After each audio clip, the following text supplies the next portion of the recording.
गजर में यूं साईं वो संत भक्तों के पीछे फिरे, वो भक्त वत्सल भगवंत। अब फिर क्या होता है? गरीबदास साहिब जी ने परमात्मा कबीर जी के बारे में बताया है, नरसी जी की हुंडी दीनी वह सावल सा कहाया, ज्योति का ब्याह भया तब भात भरण को आया। अपने आत्माओं देखो, वैसे तो हमारी रस्म रिवाज बहुत गलत है जो हमने बना रखी थी, अब इनको हम मिनिमाइज करेंगे। लेकिन सतयुग त्रेता द्वापर में परमात्मा ने कहा था कि बहुत ही कम हंस पार हो पाएंगे, और इस कलयुग में मैं धीरे धीरे जो समय फिक्स किया इसी के दौरान सबको पार करूंगा, और पार होने की विधि उन्होंने बताई है, वो दास आपको बताता रहेगा। लेकिन आपको दास बार बार बताता है कि ये काल भगवान जो यहाँ का प्रभु स्वामी है किस ब्रह्मांड का, ये सर पुरुष है, इसको सर ब्रह्म भी कहते हैं, इसको ब्रह्म भी कहने लगे। ये काल है जो स्वरूपी निरंजन है, ब्रह्मा विष्णु महेश का पिता है, दुर्गा का पति है। ये चाहता है कि यहाँ के प्राणी परमात्मा से परिचित रहे, गलत साधनाएं करे, भगवान से इनकी आस्था हट जाए और ये नास्तिक हो जाए। जब ये नास्तिक हो जाएंगे तो सुनेंगे नहीं भगवान के लिए, और परमात्मा ने आना था 5500 वर्ष पे बीत जाएंगे, स्वयं न्याय तो दास भेज दिया वो ज्ञान कराने के लिए। तो इससे पहले उसकी नीति ये थी कि सबको ऐसा नास्तिक बना दूं ये भगवान से दूर हट जाए। और परमात्मा ये चाहते हैं कि इनमें इस कलयुग की पिछली पीढ़ी तक परमात्मा की आस्था चाह बनी रहे। आज तक हम देखो नरसिद्धि जैसे महापुरुष के उदाहरण आज तक गुणगान करते आए जितने भी प्रचारक थे, और जिस कारण से हमारी आस्था बनी रही कि भगवान ऐसा करता ही करता है। लेकिन ना उन प्रचारकों को कभी ऐसा हुआ, ना उनके उपासकों को कभी ऐसा हुआ, लेकिन उसके कारण हम डटे रहे कि भगवान ऐसा करता है, ऐसा हुआ है तभी तो गुणगान हो रहे हैं। अब क्या हुआ कि एक दिन उसकी लड़की का विवाह, लड़की ब्याह रखी थी, विवाह कर रखा था उसका, लड़की जवान होगी, उसका विवाह हुआ। उसके विवाह के लिए लड़की आ गई बात नौतन, यानी अपने पिता, ऐसे रिवाज बना रखी है अपन ने, तो ये रिवाजें अच्छी नहीं है। फिर भी भगवान ने दुखी होना पड़ा, उसके लिए भी बहुत कुछ करना पड़ा। अब उसकी लड़की आई और पिता से कहा, पिताजी आपकी ज्योति का विवाह है, इस दिन बात है, आप आइएगा। तब उसने कहा कि मैं निर्धन कंगाल बेटी, ना मेरे पास दाम धन नहीं, पर आऊंगा बेटी मैं सुमरूंगा राम। जैसा भी कंगाल हूं मैं तेरे द्वार पर अवश्य आऊंगा। लड़की चली गई। लड़की जैसे वहां प्रतिफल में कुछ दिया करते हैं, बेटी जावे बात नोच कर कुछ नहीं दिया। इसको देखकर उसकी सास, लड़की की सास ने बहुत कुछ उलाहने दिए, लड़की को बहुत बुरा भला कहा कि उसने नाश कर दिया, सारी संपत्ति लुटा दी, कंगाल होकर बैठ गया, हमारी बेइज्जती करवा दी, कदे कदे हमारी इज्जत शिखरमा थी। अब लड़की बोल रहा क्या, बेचारी सबर का घूंट आंसू में टपकाने लगी, बैठ की एक तरफ जाकर। अब नरसी चिंतित हुआ कि कैसे वहां पहुंचेंगे, कौन मेरा साथी होगा। यदि वो सेठ होता और बात आ जाता, उसके साथ जाने वाले सैकड़ों इकट्ठे हो जाते गांव नगर के आगे, और उस दिन कोई नहीं आया। उनके पास कुछ अंधे सूरदास आया करते थे, नरसिंह जी की झोपड़ी पर बैठ जाते थे, सत्संग करते थे, विचार विमर्श करते थे, फिर चले जाते थे। उनमें एक शिक्षण नाम का बुद्धिमान था सूरदासों में। उसने कहा कि आज नरसिंह तेरी बात में कसक नहीं, तेरी आवाज में कोई चिंता टेंशन बन गई। उसने बताई कि ऐसे ऐसे लड़की आई थी और ज्योति का बात आ गया है और ये चिंता बन गई मैंने। नरसिंह वो कहने लगे, उस शिक्षण सूरदास अंधे ने कहा कि भाई भगवान पर भरोसा रख, दिल ना तोड़े, हम चलेंगे तेरे साथ। मेरा नगर का कोई साथ नहीं हो सकता। कहने लगे हम चलेंगे सारे के, वो 16 जने थे गिनती में। बोले हम चलेंगे तेरे साथ, चिंता ना करे। कोई बात नहीं, देखी जाएगी, जो भगवान उड़ैदत हो जाए बेइज्जती, पर बेटी के द्वार पर खड़े जरूर होंगे चल के। तो वहां सफर करने के लिए पहले बैलगाड़ियां थी। बैलगाड़ी उसके पास नहीं, गांव से मांग कर लाया, किसी ने बैल ऐसा दे दिया जो घर से मांगी वस्तु उधारी ऐसे देते थे जो घर से रिजेक्टेड सी हो। किसी से एक बैल मांगा, किसी से दूसरा, उन्होंने ऐसे दे दिए काम चलाऊ से, निकम्मे से बैल। और बैलगाड़ी थी खराब सी, वो कह दिख ले जा सेठिया। अब सेठ ने वही बैल दोनों जोड़ के गाड़ी ले ली, बैलगाड़ी। 16 सूरदास उसमें बैठ के, वो उसके मित्र। अब गाड़ी चले नहीं, क्योंकि ना तो बैल ढंग से चले, ना उसने चलाने आवे, ड्राइवर कभी रहा नहीं बैलों का, और गाड़ी ऐसे लचर पचर करती हुई चल रही है धीरे धीरे। अब उस स्पीड से वो 10 दिन भी नहीं पहुंच सकते थे, और वह था तीसरे दिन। अब वो श्री कृष्ण के पुजारी थे, सूरदास भी, और साथ में नरसिंह जी भी श्री कृष्ण जी की अर्ध लगाते जा रहे थे। वो परमात्मा स्वयं आगे एक कारीगर का रूप बना के और उनसे कहने लगे कि भाई नरसिंह सेठ, मैंने भी उस गांव में जाना है, जिस गांव में उन्होंने जाना था उससे एक गांव पहले का नाम बता दिया नरसिंह जी का, और कहने लगे मुझे भी बैठा लो अपनी गाड़ी में, साथ में भी चल पड़ता हूँ। नरसिंह जी कहने लगे बैठ ले बेशक गाड़ी में, पर हम लगता है ये रास्ते में रह जाएगी, बहुत खराब है, करने वही पड़ी है। तो उसने कहा कि मैं मिस्त्री हूँ, आप एक बार नीचे उतरो और मैं इसको ठीक ठाक कर लेता हूँ, फिर चलाएंगे। नरसिंह जी ने कहा कि देखो मेरे पास पैसा नहीं है किराए कुछ देने को, मैं तो भगवान के शब्द सुना दूंगा तुझे। तो कारीगर रूप में भगवान बोले कोई बात ना, मैं कुछ नहीं लूंगा आपसे, मैं आपके साथ बैठकर भी तो चलूंगा। अच्छा फिर ठीक है। तो पुण्यात्माओं, ये जितने आज तक प्रचारक हुए उन्होंने श्री कृष्ण जी को सुप्रीम पावर मान के और नरसिंह जी को उसका भगत जान के उनका एक महिमा का शब्द बना रखा है, वो सुनाता हूँ आपको। लेकिन सच्चाई जो है वो दास आपको बताएगा। और उन्होंने कैसे बताया है, अपनी देसी लैंग्वेज में, हरियाणवी लैंग्वेज में बना रखा है। गाड़ी आले मन बिठा ले, एक बहो गाड़ी थाम भाई मैं हार लिया। गाड़ी आले मन बिठा ले, एक बहो गाड़ी थाम भाई मैं हार लिया। अब परमात्मा खड़े हैं, एक कारीगर के रूप में, सारे इंस्ट्रूमेंट औजार ले रखे, उपकरण, आरी भी, ऐसे काटने पीटने की बसोली सारे ले रखे।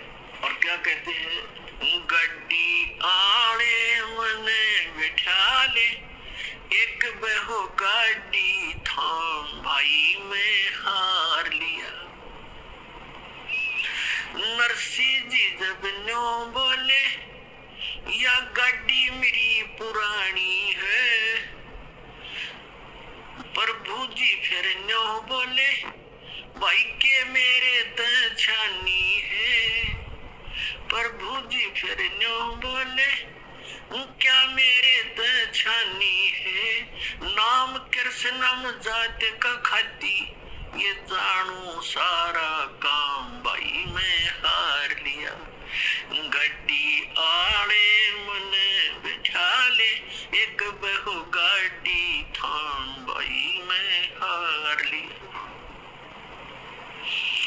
प्रभु जी फिर लगे समारण, ले हाथ में आरी जी, नरसिंह जी की वह टूटी गाड़ी अरने आप समारी जी।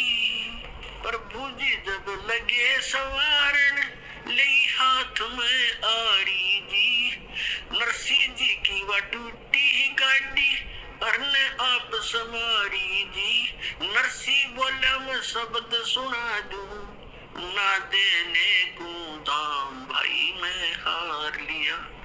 गड्डी वाले मने बिठा ले, एक बहो गाड़ी थाम भाई मैं हार लिया। 16 सूरदास बैठे गाड़ी में, रटे राम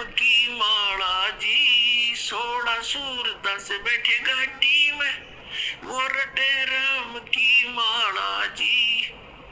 पवन समान गाड़ी चाली, जब भगवान बने गढ़वाला जी। पवन समान गाड़ी चाली, जब भगवान बने गढ़वाला जी। भक्तों का रखवाला जी वो, आपे पूर्ण राम भाई में हार लिया। गड्डी आड़े मने बैठा ले, एक बहो गाड़ी थाम भाई में हार लिया। बैलों ऊपर हाथ फेर दिया, बल बैलों में आया जी। बैलों ऊपर हाथ फेर दिया, बल बैलों में आया जी। कई रोज का पंथ विकट था, पल माहे पहुंचाया जी। कई रोज का पंथ विकट था, पल माहे पहुंचाया जी। वो प्रभु खाती चला गया भाई, कर संतों पर नाम भाई में हार लिया। गाड़ी आड़े मने बिठा ले, एक बहो गाड़ी थाम भाई में हार लिया। कृष्ण तो रथवान बने, ये कबीर बने रखवाला जी। कृष्ण तो रथवान बने, कबीर बने रखवाला जी। जो सतगुरु के शरणा आगे, वो भगत जीत गए पाला जी। जो सतगुरु की शरण आगे, वो भगत जीत गए पाला जी। संत करे नहीं टाला जी, परमेश्वर करे नहीं टाला जी। वो सारे सबके काम भाई में हार लिया। गाड़ी आड़े मने बैठा ले, एक बहू गाड़ी थाम भाई में हार लिया। इन कथाओं से हमने शिक्षा लेनी है, क्योंकि पहले तो बालक थे। हमने कोई कह देता कि ये आसमान बहुत निकट था, दादी अम्मा ने एक सितारा तोड़कर और ऐसे ऐसे कर दिया, इसलिए दूर भाग गया, तो हम सारी मान लेते थे ऐसे होगा। अब हम ये बातें नहीं सुनेंगे किसी की कि श्री कृष्ण जी ने ऐसा कर दिया, फलाने ने ऐसा कर दिया। गीता अध्याय नंबर 15 के श्लोक नंबर 17 में समझ गया है कि उत्तम पुरुष तु अन्य परमात्मा जी अब उदारते, ये लोक धर्म अवश्य विवर्ती अवैश्वर है। तो सबका धारण पोषण करता है, सबकी केयर टेक करता है, तीनों लोगों में सबका वही है कि मालिक है। वही सब अपने भगत से पहले पुण्य करवाता है, फिर उसके आधार से अब स्वयं भी उसकी मदद करता है। तो कहने का बात ये है कि नरसिंह जी जब न्यू बोले, नरसिंह जी ने कहा कि गाड़ी मेरी पुरानी है, कंडम है, ये चल नहीं पा रही है। तो परमात्मा ने कहा ये क्या मेरी दछानी है, अब तेरा दुख क्या मुझसे छुपा है, मुझे क्या बताना चाह रहा भक्त मुझे पता है, इसलिए मैं आया हूँ। तो पुण्यात्माओं जब हम भगवान पर आश्रित होंगे, पर हमारा इतनी हिम्मत रही कोई ना कि हम यहाँ तक सैक्रिफाइस कर सके, पर परमात्मा ने दूसरा तरीका अपना दिया कि तुम अपना लगे रहो, एक दिन अवश्य होगा। अब जैसे विश्वास करने के दो तरीके होते हैं, एक तो यूं मान ले कि जो सामने वाला कह रहा है यह बात सच्ची होगी, और नहीं फिर उसके बताए अनुसार कुछ करके प्रैक्टिकल देख ले, तो वो भी बात फिर वो सच्चाई तो पर आएगी। जैसे किसान था और एक सेठ के पास अपनी फसल बेचकर आता था मंडी में, और उसका आड़ती था पक्का और नहीं जाता था कहीं पर। एक दिन क्या हुआ कि जब वो फसल लेकर गया 2-3 महीने 4-6 महीने के बाद, तो पता चला कि उस सेठ की दुकान बंद है। पूछने से कारण का पता चला कि उसका दिवाला निकल गया, वो अब आड़ती नहीं रहा।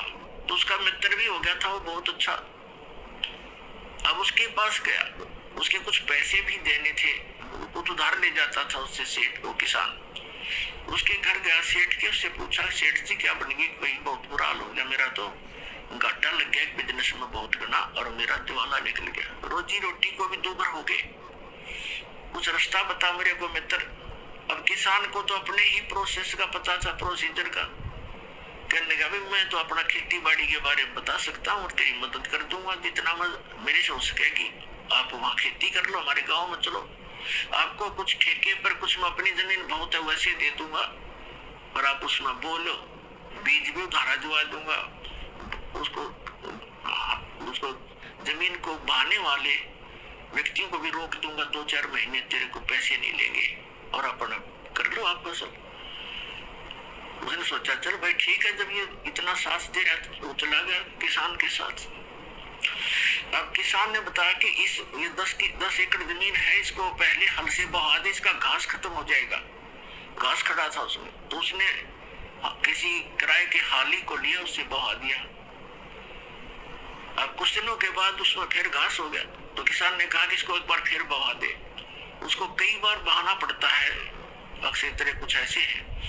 उसके बाद समय आने पर फिर उसमें वर्षा होगी, वर्षा होने से पर कहा कि अब इसमें बीज बो दे, गेहूं बो दे। उसने गेहूं बीज दिया या बाजरा बीज दिया। अब वो तो लाला जी था, रोजाना के 200 से 400 रुपए लेता था, गले में उठाता था। सरवा चौनी नहीं आ रही, रोज खर्च ही खर्च हो रहा है और डेली लिख रहा है। बाई वाले ने लिए 5 रुपये, दूसरी बार लिए 5 रुपये, तीसरी अपने 15 रुपये तो खर्च हो गए उसके।